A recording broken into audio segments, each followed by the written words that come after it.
तो हेलो बच्चों, कैसे हो आप लोग। तो आज हम लोग भौतिक विज्ञान के कुछ नए टॉपिक्स को देखेंगे, क्योंकि हम लोग तैयारी कर रहे हैं राष्ट्रीय आय एवं योग्यता आधारित छात्रवृत्ति परीक्षा की।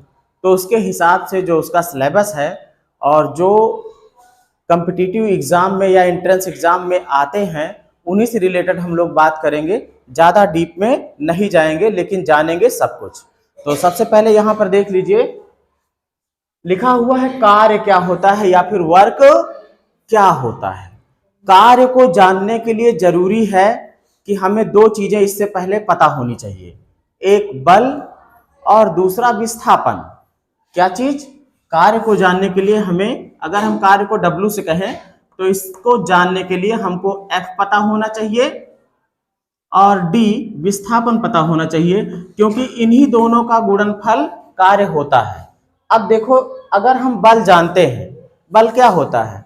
बल वह बाह्य कारक है जो किसी वस्तु की स्थिति में परिवर्तन करता है या परिवर्तन करने का प्रयास करता है। इसकी एक अतिरिक्त परिभाषा और बनाई थी कि बल वह धक्का या खिंचाव है जो किसी वस्तु की स्थिति में परिवर्तन करता है या फिर परिवर्तन करने का प्रयास करता है। दूसरा D यानी कि विस्थापन। विस्थापन का मतलब ये हो गया कि अगर कोई वस्तु A स्थान पर है तो यहां से उठकर अगर ये कहीं B स्थान तक चली जाती है तो जो इसने ये दूरी तय कर ली है अपनी प्रारंभिक स्थिति से और अंतिम स्थिति के बीच में, इसी को कहा जाता है विस्थापन। क्या कहते हैं? विस्थापन। ये बिल्कुल सीधी दूरी होती है। अगर ये चल करके फिर से अपने ही जगह पे वापस आ जाती A पे ही, तो इसमें दूरी तो रहती लेकिन विस्थापन नहीं रहता। अब हम लोग जानते हैं कि आखिर कार्य जो है वो कैसे डिफाइन किया जाएगा। तो कार्य जो है वो बल और विस्थापन का गुणनफल होता है। बल और विस्थापन का गुणनफल होता है। कार्य तब तक नहीं हो सकता जब तक बल 0 हो, कार्य तब तक नहीं हो सकता जब तक विस्थापन 0 हो। अब ये भौतिक विज्ञान की स्थिति में है। अगर आपसे कहा जाए कि आप ये डस्टर और ये स्टैटिक्स ऑपरेटर्स जो है इनको पकड़ के ऐसे खड़े रहो, कोई कार्य नहीं हो रहा। विज्ञान की भाषा में कोई कार्य नहीं हो रहा, क्योंकि विस्थापन 0 है। विस्थापन 0 है। अगर मैं डस्टर लेके यहीं पे खड़ा रहूं, ऐसे इतने पे ही डस्टर रहे, ये यहां से यहां भी ना जाए, मतलब इसमें विस्थापन ना हो, और चाहे हम बल लगा के इसको रोके ही रहे, हम बल लगा के इसको रोके हुए हैं ना, F हमारा काम कर रहा है, लेकिन D नहीं है। हम बल लगाएं और ये यहां चला जाए, A से B पे चला जाए, तो विस्थापन भी हो गया। जब दोनों होंगे तभी कार्य होगा। किसी वस्तु पर बल लगा है, मान लीजिए ये गेंद ही थी और इस पर हमने बल लगाया, बल लगाने के बाद ये इस दिशा में विस्थापित हुई और A से B तक पहुंच गई, तो ये D अगर विस्थापन इसमें है तो जो कार्य होगा वो बल और विस्थापन का गुणनफल होगा। कार्य का जो मात्रक होता है वो जूल होता है। क्या होता है? जूल। अब इसके बाद हम लोग जान लेते हैं जो कार्य करने के लिए जरूरी है, बिना उसके कार्य हो ही नहीं सकता। क्या है? ऊर्जा। कोई भी कार्य, चाहे किसी मशीन का कार्य हो, चाहे हम लोगों जैसे शरीरधारी जो लोग होते हैं उनका कार्य हो, ये कार्य तब तक नहीं हो सकता जब तक ऊर्जा ना हो। हम लोगों को जब भूख लगी हो, बहुत ज्यादा खाना ना हो हमारे पास और खाने को कुछ ना मिला हो और कह दिया जाए कि ये काम करो, आप कार्य कर नहीं पाओगे। ठीक है? मन भी नहीं लगेगा और काम को कर भी नहीं पाओगे। क्यों? क्योंकि हमारे शरीर में ऊर्जा नहीं है। गाड़ी है, मशीन है, उसमें पेट्रोल नहीं है, ईंधन नहीं है, तो वो चल नहीं सकती। इसका मतलब ये हो गया कि ऊर्जा क्या है? ऊर्जा वही है जो कार्य करने की क्षमता पैदा कर देती है। ऊर्जा क्या है? कार्य करने की क्षमता है। कार्य करने की क्षमता। जब तक ऊर्जा नहीं होगी तब तक कार्य करने की क्षमता नहीं होगी। अब ये जो ऊर्जा है ये कई रूप में होती है। जैसे हम लोग खाना खाते हैं तो भोजन एक रसायन है, रासायनिक ऊर्जा हो गई, है ना। पेट्रोल वो भी एक रसायन है, वो भी रासायनिक ऊर्जा हो गई, है ना। पृथ्वी चीजों को अपनी तरफ खींचती रहती है, उसके विरोध में अगर कोई चीज रखा ऊपर उठा करके तो उस पर वो बल लगाए हुए है ना। मतलब कि ऊर्जा उसमें संचित है, जैसे ही छूटेगा उसमें, है ना, कार्य करने की क्षमता है उसके अंदर। अब देखो कार्य करने के लिए जो ऊर्जा होती है वो किन किन रूपों में होती है। तो ऊर्जा के विभिन्न रूप, पहला है यांत्रिक ऊर्जा, मैकेनिकल एनर्जी। यांत्रिक ऊर्जा का मतलब हो गया कि कोई यंत्र में उसकी स्थिति या गतिज, दो तरीके की स्थितियां होती हैं। एक तो वो स्थिर रहे, तब उसके अंदर उसकी स्थिति की वजह से कोई ऊर्जा अगर उसमें संचित है तो वो स्थितिज ऊर्जा हो गई। और अगर कोई गतिशील है तो उसकी गति के कारण जो उसमें ऊर्जा है वो गतिज ऊर्जा हो गई। जैसे यहां पर मान लीजिए ये डबल मेटल की धातु की पत्ती है, इसके अंदर बताओ ऊर्जा है कि नहीं है? इसके अंदर इसकी स्थिति के द्वारा इसमें स्थितिज ऊर्जा है। अगर हम इसको विस्थापित करेंगे तो हमें ताकत लगानी पड़ेगी, बल लगानी पड़ेगी, और जैसे ही विस्थापित करेंगे ये अपनी ऊर्जा बताने लगेगी। यहां से वहां वाइब्रेट करने लगी ना, मतलब जो ये इसकी स्थिति थी वो कैसी थी? रुकी हुई थी, है ना। उसके कारण जो है इसमें ऊर्जा थी, और उसी ऊर्जा से विरोध भी करती है। हम इसको अगर धकेल रहे हैं तो हमको ताकत लगानी पड़ रही ना। क्यों ताकत लगानी पड़ रही है? क्योंकि ये भी जो है विरोध कर रही है हमारी ताकत का। हम इसको उधर ले जाना चाहते हैं लेकिन जाती नहीं है।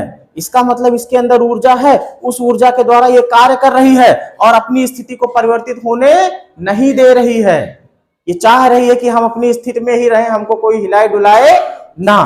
तो ये जो किसी भी वस्तु की जो स्थिति है उसके कारण जो उसमें ऊर्जा संचित रहती है वो होती है स्थितिज ऊर्जा। कौन सी ऊर्जा? जैसे यहां पर देखो ये एक रबर है ना। अब ये चाहता थोड़ी कि हमको तुम खींच के फैलाओ। अगर हम इसको खींचना चाहेंगे तो हमको कुछ ना कुछ ताकत लगानी पड़ेगी। और ये ताकत हमको क्यों लगानी पड़ रही है?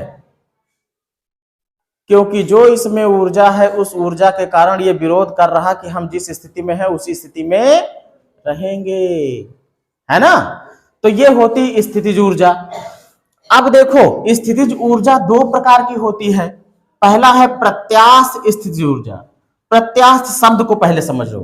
प्रत्यास्थ को इंग्लिश में कहते हैं इलास्टिक, जिसको आप लोग कहते हो लास्टिक। जैसे यहां पर अभी लास्टिक ही मैंने उठाई थी, ये लास्टिक ही तो है ना। अब इसके अंदर क्या गुण है? इसको प्रत्यास्थ क्यों कहा जाता है?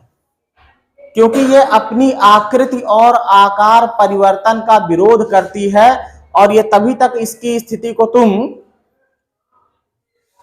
विकृत स्थिति में रख सकते हो जब तक इस पर कार्य करते रहोगे। जैसे ही कार्य करना छोड़ोगे ये फिर से अपनी स्थिति में आ जाएगी। रबर वाली गेंद देखी होगी, उसको जब तक दबाए रहो तब तक दबी रहती, जैसे छोड़ोगे फिर से अपनी जगह पे आ जाती है। तो ऐसी वस्तुओं को प्रत्यास्थ वस्तु कहा जाता है, और उनके अंदर उसी प्रत्यास्थता के कारण ऊर्जा संचित रहती है। जैसे रबड़ है, इसमें इसके प्रत्यास्थ गुण के कारण इसमें ऊर्जा संचित है। अगर हम इसको फैलाएंगे तो जब तक हम इस पर बल लगाए रहेंगे तभी तक ये ऐसे रहेगी, जैसे ही छोड़ेंगे फिर से ये अपनी जगह पे आ जाएगी ना। तो ये हो गई प्रत्यास्थ वस्तु, और इसके प्रत्यास्थता गुण के कारण इसके अंदर ऊर्जा संचित है। ये अपनी स्थिति के परिवर्तन का विरोध करती है। जब तक बल लगाए रहोगे तभी तक ये टेढ़ी मेढ़ी लंबी चौड़ी जैसा चाहो वैसा कर सकते हो, जैसे ही छोड़ोगे फिर से अपनी स्थिति में आ जाएगी, है ना। तो ये तो हो गई कौन सी ऊर्जा? प्रत्यास्थ स्थितिज ऊर्जा, है ना।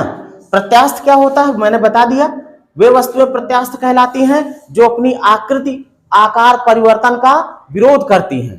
तब तक उनके आकार को आप विकृत कर सकते हो, दूसरे आकार में ला सकते हो, जब तक आप उस पर बल लगाए रहोगे। जब तक गेंद को दबाए रहोगे तभी तक वो दबी रहेगी, जैसे ही छोड़ोगे फिर से अपने आकार में आ जाएगी। अब है गुरुत्वीय स्थितिज ऊर्जा।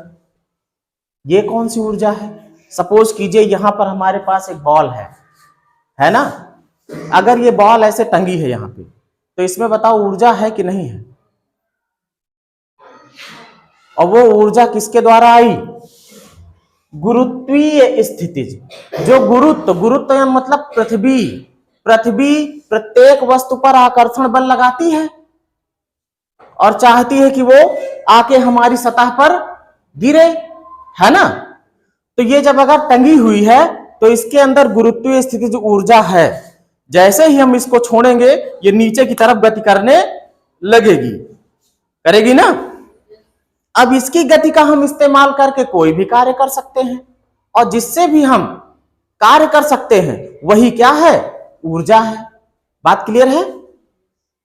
कोई भी वस्तु हो, अगर वो हवा में लटकी है तो उसके अंदर गुरुत्वीय स्थितिज ऊर्जा है। जैसे ही वो वहां से छूटेगी तुरंत वो कार्य करने के लिए तैयार हो जाएगी, है ना। अब आते हैं हम लोग कुछ अन्य रूप में, जैसे रासायनिक ऊर्जा। नाम से ही लग रहा है कोई केमिकल, है ना। एग्जाम्पल के लिए आप ले सकते हो, जैसे हमारे शरीर में जो ऊर्जा आती है वो केमिकल के थ्रू ही आती है, रसायन के थ्रू ही आती है। हम जो भोजन करते हैं वो भी एक रासायनिक चीजें ही है ना। किसी में ग्लूकोज है, किसी में फ्रक्टोज है, किसी में कार्बोहाइड्रेट, प्रोटीन, वसा, ये सब रसायन ही तो है। उसको हम खाते हैं और खाने के बाद क्या होता है? उसका पाचन होता है। पाचन के बाद ही उसमें ऊर्जा निकलती है, उसी ऊर्जा से हम कार्य करते हैं। तो ये तो हो गई रासायनिक ऊर्जा। अब रासायनिक ऊर्जा को हम चाहें तो दूसरे रूपों में बदल सकते हैं।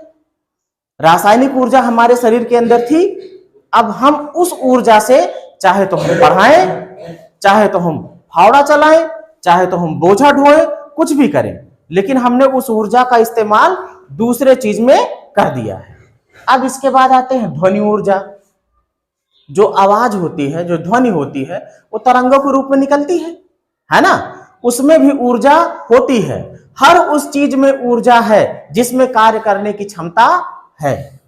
अगर उसके अंदर कार्य करने की क्षमता नहीं है तो उसमें ऊर्जा नहीं है। हमने जो कुछ बोला, ये ध्वनि जो है जब आपके कान के पर्दों पर गई तो उस पर्दों को वाइब्रेट किया। क्या किया? वो तरंगे आपके पर्दों को क्या किए? वाइब्रेट किया, कंपित किया। और कंपित किया तो कंपित करना भी तो एक काम है ना। तो कंपित करना भी एक काम है, मतलब हमारी ध्वनि ने कंपन किया, इसका मतलब ध्वनि में भी ऊर्जा है। उसी कंपन के द्वारा हमने जो है सुना। क्या किया? सुना, तो सुनने का काम हुआ, इसका मतलब कि ध्वनि में भी ऊर्जा होती है ना। अब आते हैं प्रकाश ऊर्जा। कौन सी ऊर्जा? प्रकाश ऊर्जा। धरती पर सबसे बड़ा प्रकाश का स्रोत जो कि प्राकृतिक है वो क्या है? सूर्य है। अब प्रकाश में भी ऊर्जा होती है। अगर ऊर्जा ना होती तो उस ऊर्जा से पौधे जीवित ना रहते, और पौधे ना होते तो अन्य जीव ना रहते, क्योंकि सूरज की प्रकाश ऊर्जा का इस्तेमाल करके पौधे अपना भोजन बनाते हैं, उससे वो खुद ऊर्जा लेते हैं और पौधों को यानी कि साग सब्जियों इन सबको खा करके अन्य जीव ऊर्जा लेते हैं। ठीक है। और फिर कुछ मांसाहारी जीव उन जीवों को भी खाते हैं तो उनसे ऊर्जा लेते हैं। फिर कुछ अपमार्जक जीव उन जीवों के मरने पर उनको खा लेते हैं और खाने के बाद वो भी नष्ट हो जाते हैं, ऊर्जा फिर से प्रकृति में चली जाती है। ऊर्जा ना तो उत्पन्न होती है और ना नष्ट होती है, एक रूप से दूसरे रूप में बदलती रहती है। ऊर्जा को ना तो पैदा कर सकते हो और ना ही खत्म कर सकते हो, बस एक रूप से दूसरे रूप में बदल सकते हो। सूरज की ऊर्जा को पौधों ने भोजन में बनाया, फिर पौधों को भोजन जंतुओं ने बनाया, और जंतुओं को फिर अपमार्जकों ने बनाया। अपमार्जक फिर नष्ट होते हैं और फिर वो अपनी ऊर्जा पौधों में दे देते हैं, वायुमंडल में दे देते हैं, उनकी ऊर्जा फिर से वातावरण में फैल जाती है। तो इस तरीके से ऊर्जा का पूरा एक चक्र चलता रहता है, ऊर्जा कभी नष्ट नहीं होती है। अब आते हैं ऊष्मीय ऊर्जा। ऊष्मा, हीट, आपने कोयले को देखा होगा, जलती हुई आग को देखा होगा।